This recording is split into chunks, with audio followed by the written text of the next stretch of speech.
Hey, welcome to Journey Online. Thanks for watching with us from wherever you are. Man, we're thrilled to have you join us today. You may have to bear with me a little bit. It's been a tough week on me. My incredibly obese parrot died this week. It's a load off my shoulders, if I can be honest. Dad jokes. It's Father's Day. That's where we're headed today. It's going to get better than that, though. That's not all. You may have to stick with me, though, beyond the parrot fiasco. I also endured this. My daughter told me this week that she doesn't think I'm a very good dad. That is so painful. And it's completely unfair. She barely even knows me. Dad jokes, where do they get started? Who decides what a joke is a joke and what joke is a dad joke? Evidently, the cornier it is, the more it's a dad joke. That's the best I can figure out. Today, we want to talk to dads and about how to support dads, how to deal with the dads we've had, how to deal with the ones that are still around. Kind of want to delve into that. And I don't want to joke about it, but you can't ever have Father's Day and not start off with a little dad joke. We're in a series right now. We're finishing it up today, and it's called Parables. It is based on, we've chosen for 5 weeks, 5 parables that Jesus told. Jesus often told stories. As a matter of fact, the religious people in his day often criticized the fact that he's just a storyteller. He's not telling the truth, he's just telling stories. Matter of fact, some people in religious worlds today kind of look at Jesus' technique of using stories as kind of Jesus light. You know, it's not real serious, he's just telling a story. Matter of fact, completely the opposite is true, though. When Jesus had to make a really difficult point, when Jesus had to challenge the way people think at their core, when Jesus had to really hone in on something specific, he almost always did it with a story. The word parables, para like parallel lines, like a railroad track, para like two of, right beside each other. And then the finish of it, the bowls, or B-O-L-E-S is the Greek word parables. And it means to compare or contrast. And so usually Jesus takes more than one thing. He lays it down, often 2 things. He lays them down side by side to look at, compare, and contrast. And his point is he will gently ease people into a story. And then when they're in the story, he'll come up and make a point that they might not have listened to any other way. Well, where we're going to land today is one of the least remembered that I can find. One of the least remembered parables in the Bible. It kind of comes through pretty quickly, and so that may be why. I think it's especially meaningful. I'll tell you this before we start, though. This parable was given 6 days, 5-6 days before Jesus' crucifixion. He's right at the end of his life. He's got some really important points to get across. He's also got some people who are pretty heated about him and his presence in the world. Obviously, that's what led them to kill him. And so as we dig in, I wonder what we can find from it today. Let's just get started with this. It's in Matthew chapter 21. It starts with Jesus saying, but what do you think about this? He's talking right now mainly to a group of highly religious people, like religious leaders. The reason he is a lot of them are following him around because they're looking for a reason to get rid of him. They're already mad. They're looking for a reason to get madder at him, as if they needed help doing that. He starts off by saying, well, then what do you think about this? A man with 2 sons told his older boy son, go out and work in the vineyard today. Pretty normal thing in that world, in our world. Dad says to his older son, hey, get up, get going, get it done. We own a vineyard. We got to get this stuff done. Time's burning daylight. Here we go. Interesting start. More interesting because the son answered, no, I won't go. Not going to happen. Hey, trust me, I wonder if you're a dad, how you would respond to that. Trust me, in that day, you didn't do that. You didn't talk back to a father. They sometimes did things that would end you when you said things, no, I won't go. But then later, a little more thought, a little better judgment, he changed his mind and he went anyway. Yay, son.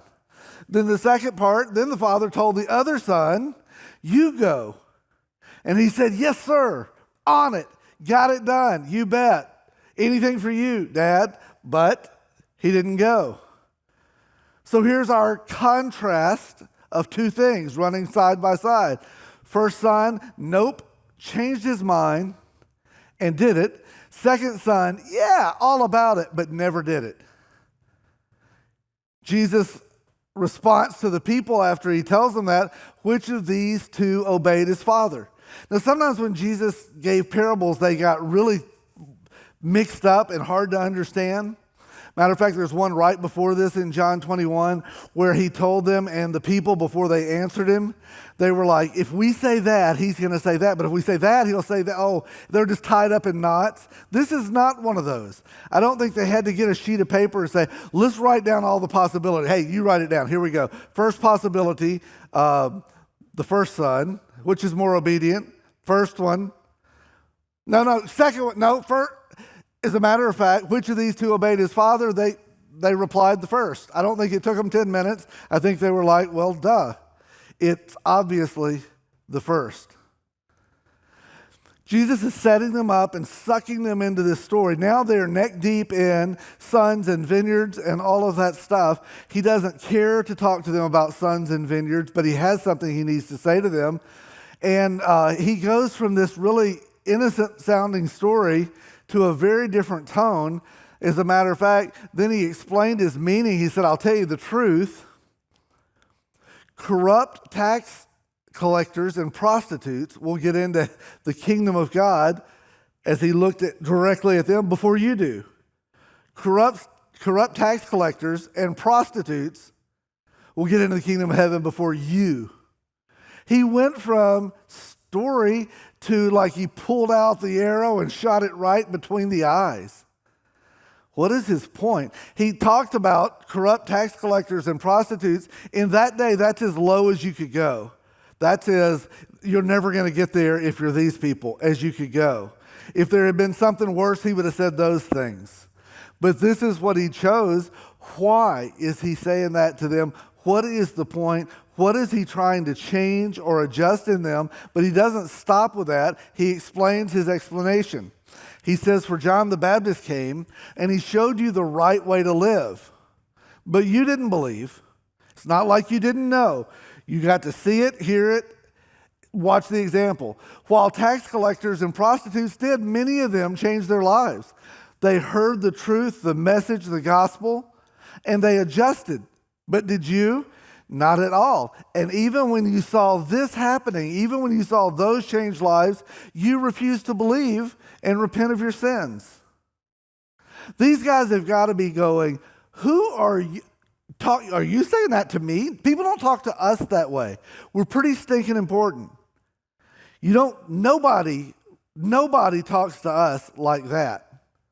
And who are you to talk to me that way? He levels off and he deals with something that has needed to be dealt with and they refuse to ever deal with. And his point wasn't lost. His point was obvious, that the truth that you have has not been enough. If we move forward, we can ask some questions to apply them to our life. Let's leave those guys behind because they're all dead, by the way. I don't want to be negative. It's worse than the parrot. They're gone. Here's the first question. Am I more concerned with appearance or authenticity? Two sons. One's like, yeah, all appearance. Yes, sir, always obey. Whatever you say, you demand. Appearance. Or the son who didn't look good by saying no, but quickly reversed his field. Instead of reversed his field, that's like farmer humor, and go straight out into the vineyard to work. Which are you more concerned with, appearance or authenticity? That's the first question. The second one, am I saying the right things and not doing them? Am I somebody who says the right words at the right time? If I'm in the room, yep, I can give the answer. That's the people that Jesus was talking to, by the way, that were really concerned with appearance, but they had no authenticity. They always said the right religious thing. If you ask them a question, they always said the right thing. If they were in church and somebody asked them something from the scriptures, they would have known the answer because they could always say the right things, but they weren't doing them. And then the third piece of that is, am I willing to turn around? even if I started in the wrong direction. And Jesus' message to them was, you know what I love about corrupt tax collectors and prostitutes is that they are often willing to change. And Jesus leans toward that group in saying, that's where I dwell. Somebody who is humble enough to recognize they need something better and to adjust their lives, to move that direction. And then conversely, and here's who I lean away from. Here's what I reject is people who know the right things but won't turn around because they'll just stay in the wrong direction. And he was talking to those people saying, and that's what you're doing. You didn't know, and I get that you didn't know. But now you do know. And now that you do know, you're so arrogant, you're so prideful, you're so stuck in your ways, you won't adjust. He also begins telling us a lot about our Father in heaven. Our Father in heaven is concerned with authenticity, not what we say, but what we do. And he loves, is a fan, and abides with people who are willing to change direction when they understand what they need to do. They don't say, well, that's just the way I am. They don't say, but it's hard for me, but you don't understand where I've been. You don't understand how I was raised, but I don't appreciate you saying that. People who are willing to turn. That's where the Father's heart moves toward. It's such an important thing for us to begin to understand. It's Father's Day. I think one of the most endangered species on planet Earth are fathers. I think it's an incredibly difficult job. I'm afraid sometimes, moms and dads, by the way, sometimes if you talk about a dad, he's going to be an idiot who can't remember anything or makes corny jokes. He's going to be somebody who doesn't get it, somebody who's just stuck. And there are some fathers that may be very true of, but boy, for so many, there's not. What I hate is that the respect in our culture for fathers in general is way down here. Same with moms. If we say something about a mom, often it is you're driving a mom vehicle, you're wearing your mom jeans, you're doing mom, and it's not spoken of with a lot of love or a lot of admiration. I think we have lowered the standard with that, and I think it's unfortunate. I think we lose in the long run. As a matter of fact, I think being a father, this is just my opinion from my years on earth, I think it's the highest calling on earth. I don't think God will ever call you to a higher place in the world than being a father. There's some reasons. One of the things that fathers do, and this is a little scary, is we recast God's shadow. A lot of times the way people view our Heavenly Father is through the lens of our fathers. There's a low standard to set. All you've got to do is represent God. You be God on earth as far as the way you conduct your life. But it's often true that is how we see things. A lot of us, if you grew up, some of you who are watching this grew up with amazing dads, and it's often much easier for you to have a great concept or image of God than it is for somebody whose dad abandoned them. Sometimes in church we talk about God being our Father or us being a family as a church. And for some people that's all warm and fuzzy and wonderful. And then for other people, I had a guy tell me once, he says, you need to stop saying that. Every time you say, you know what we are, we're a family, he said, it makes me want to run. Because the most hurt I've ever experienced in my life is through my family. Or when you say God is my Father, that's the worst thing you could say to me. I've had horrible experiences with fathers. And that may be true of you, but I'm just saying it is a high calling. It is a big deal. For all of us, our fathers have been influential in our life. Now, some of you would say, listen, my dad I've never met. My dad abandoned, my dad walked out. I don't even know who my dad was. I'm telling you, he's been influential in your life. The fact that you're telling me that tells me he has influenced you. It may not be good influence. But deadbeat dads are influential. Great dads are influential. Lazy dads are influential. Highly energized, really productive dads are dads do. It's hard to get away from the influence they have on kids when they grow up. It is a high calling. I'll tell you the other side of that. It's also an incredibly hard calling. I don't know. Now, moms, I think, would be obviously right with this. I think it's one of the hardest things you could ever be asked to do, to find a reasonable path through life as a father. One, you're going to be judged intensely, and it only gets worse as your kids grow up. And by the way, I say that as a kid who grew up. All of us can look back at our fathers, whether they were involved or not involved, and go, well, my dad, I just wish he had done that better. I wish he had been more involved in that or less involved in that. I wish he had been more approachable, or I wish he hadn't approached me so much. I wish he had been more caring, or I wish he even cared. I wish. You can fill in the blanks. We all look back. It's not altogether bad. I've looked at some of my father's weaknesses, and I've purposely tried to make them better in my life, and I hope I have. But trust me, now, on the other side, that I have kids that aren't this big, but are this big, and they can do the same. They can look at me and say, man, there are parts of my dad I wish he had. No matter how hard you try, that is going to be the case. It is hard being a dad. It is hard to balance this side of career. You need to go for it. You need to be productive. You need to dig in. You need to succeed. You need to provide for your family.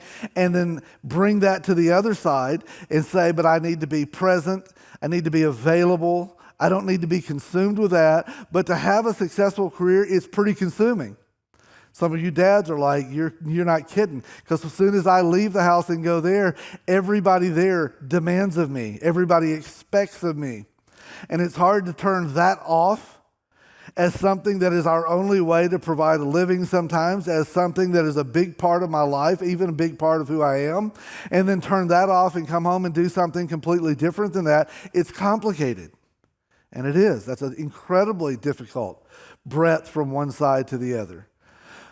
How much should you be involved? We've got helicopter dads, and that's true. And you just want to say, take a breath, give them a few feet. You don't have to be involved in everything they do. You don't have to get in the middle of every situation. Sometimes letting a kid grow up is letting them have space to go through and to deal with. But then the other end of that, you got parents who are so disconnected. The teachers at school, we go, I just wish we had a parent involved. You have people in your community. You have people that say, listen, this is your chance to influence, and you're so detached, it's hard to find where healthy is in that equation. And that can go over and over. There's this constant demand for more in our world. I'm supposed to provide the newest bat, the newest shoes, the newest clothes, the newest that. I've got to have them involved in everything they've ever wanted to do, and if I don't, I'm just a deadbeat dad that doesn't care.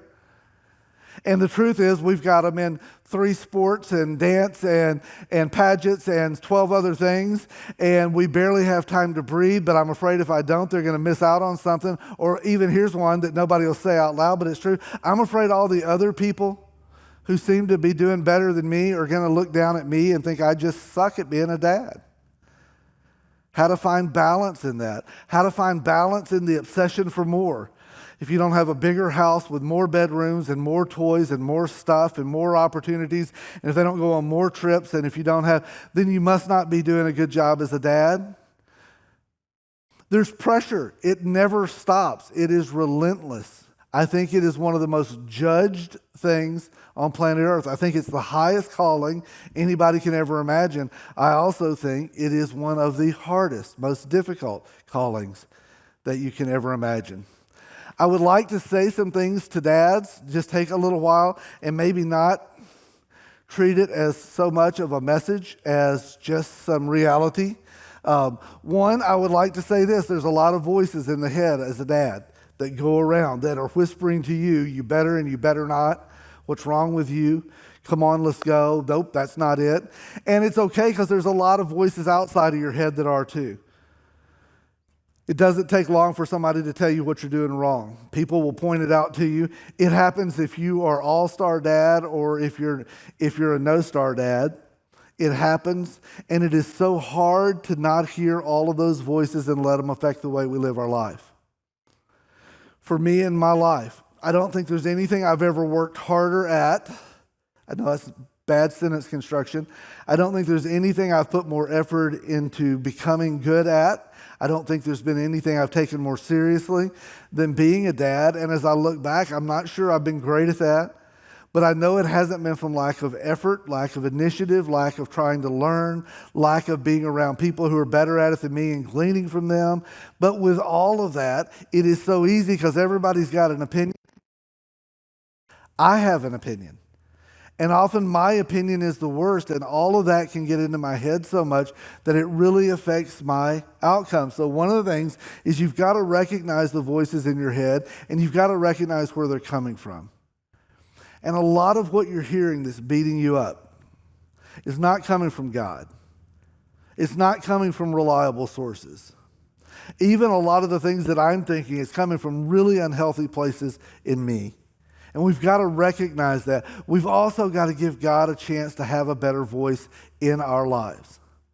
For some of you that are watching, that whatever you had going on today and it made you end up watching this, that you set aside a little time and you're listening to the point that you actually know what I'm saying, it tells me that you're trying to put some better voices in your head.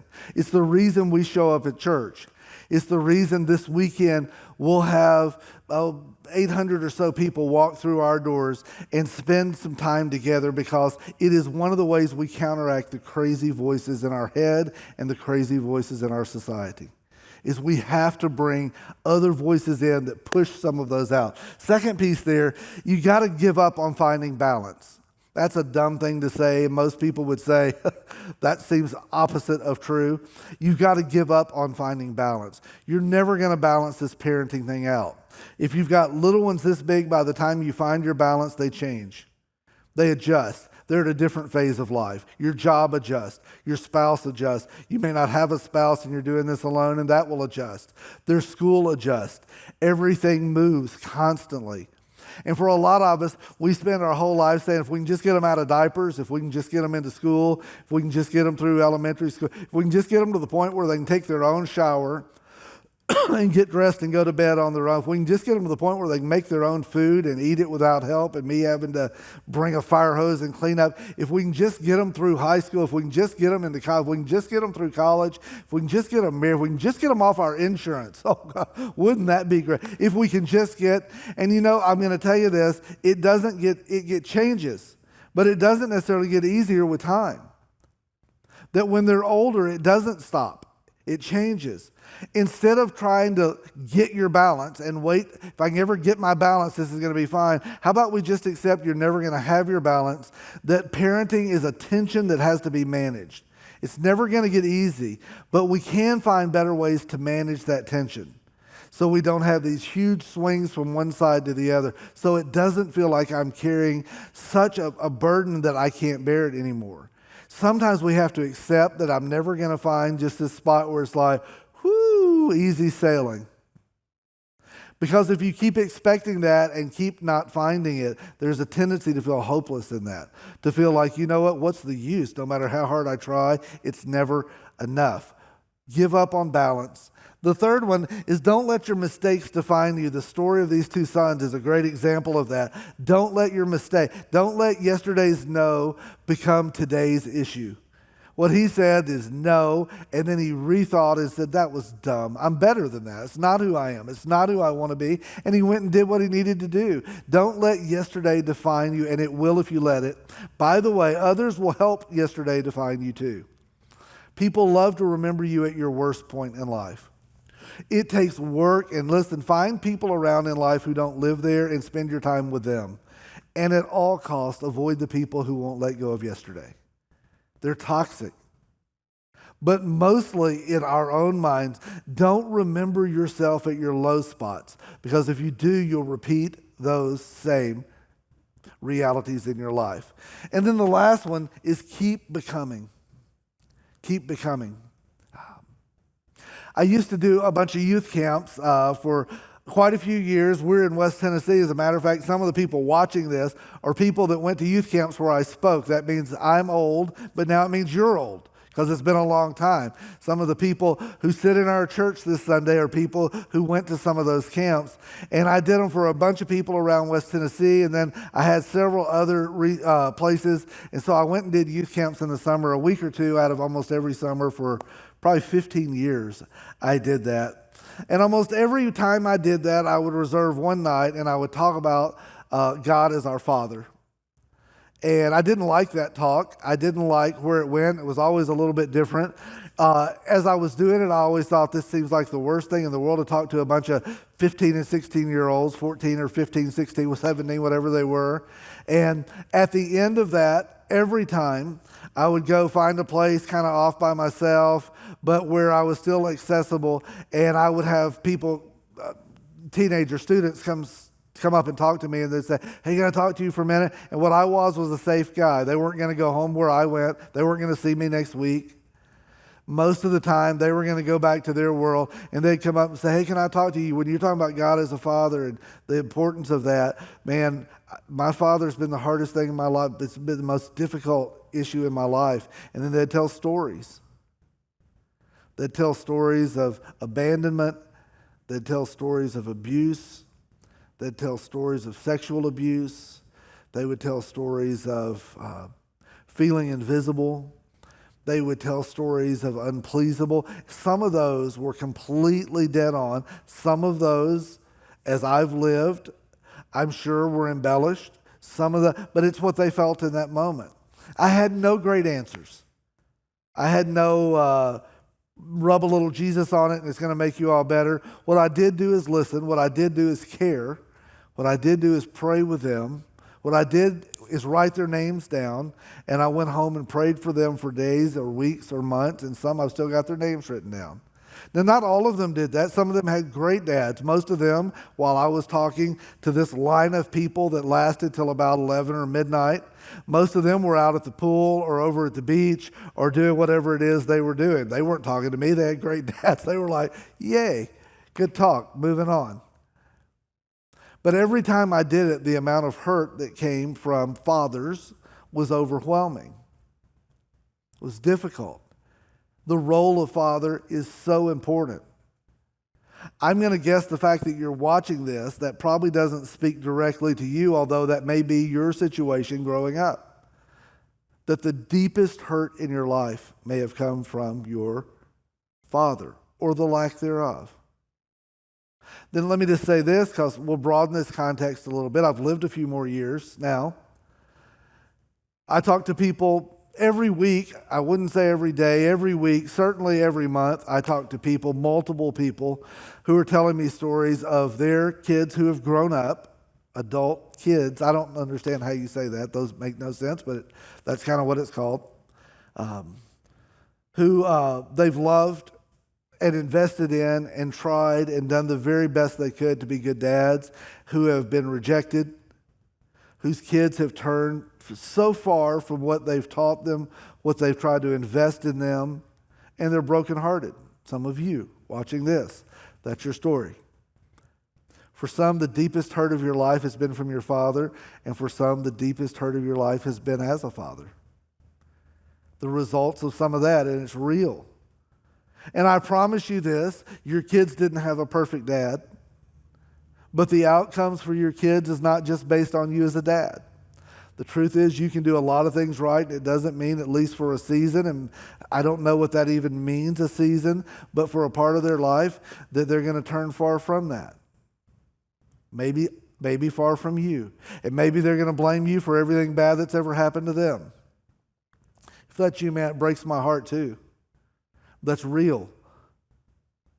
When it comes to fathers, it is a deeply caring, a deeply feeling, a deeply impactful part of life. My sons, I've got two grown sons, Kyle and Drew, and for a lot of years, I've recognized that I'm less than perfect. It's bothered me because I've wanted to be. I've wanted to be better than who I am. I don't have some great mysteries to unfold in front of you and say this is where I just know I've been really flawed. As I'm a broken person trying to do something that requires somebody a whole lot better than me, is the way it feels sometimes. And I've told both of my sons this more than once. I said, you need to do this. You need to be better than me. If you find fault in how I've raised you, I'll just go ahead and agree, even if you're wrong in those points. You can find another point. I'll agree. I'll accept that. Do better than me. You have kids and do it better than I did it. And can I just say this? I've done it better than my dad did. My dad came with his unique set of challenges, raised in a very split home, in a very dysfunctional world, mom and dad. And he did better than his dad. His dad lived in Middle Tennessee, was incredibly wealthy, was an alcoholic, blew up his marriage, blew up his businesses. My dad, that was his upbringing, that was his image. Compared to my dad, though, I had much better upbringing than he did. I've done better than my dad because I've been given more. I've been given more resources, more understanding, more people around me to help me with that. I've had huge advantages over what he had. I think I've done better than he did. I would hope, and I've told my kids this, so have you. I've given you a better run than my dad gave me and his dad gave him. Keep that going. Build that legacy. Wherever you see I have been weak or at fault, you can focus on that the rest of your life. That's your privilege. Or you could just improve on it. And then, by the way, your kids are going to grow up, and when they're in therapy and they're in small group or they're in whatever, they're going to talk about, but hopefully they'll do it better than you did. And that's been my advice for a long time. Over the last few years, I began to understand that there may be some error in my thinking.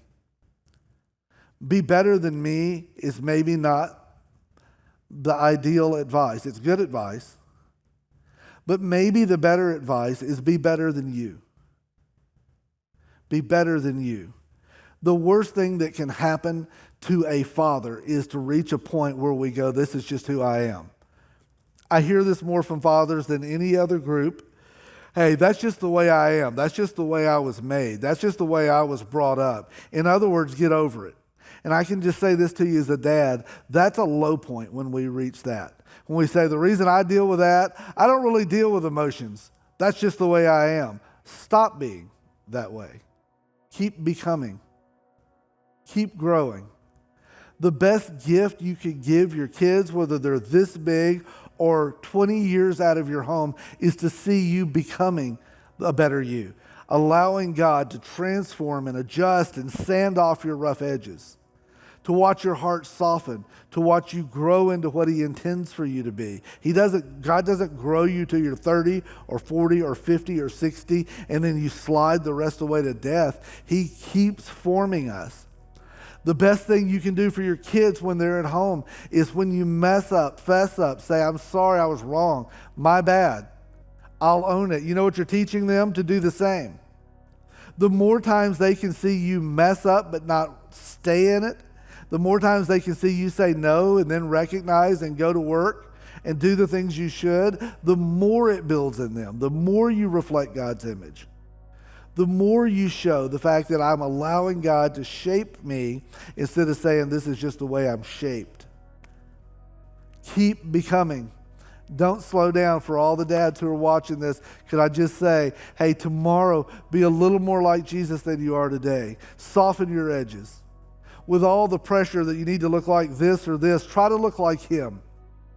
He was the Alpha and Omega. That's the beginning and the end. The beginning means He does things first.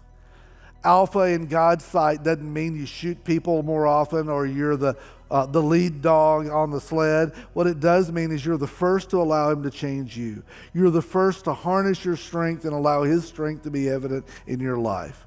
You're the first to listen. You're the first to understand. You're the first to react and respond in the way He would want you to.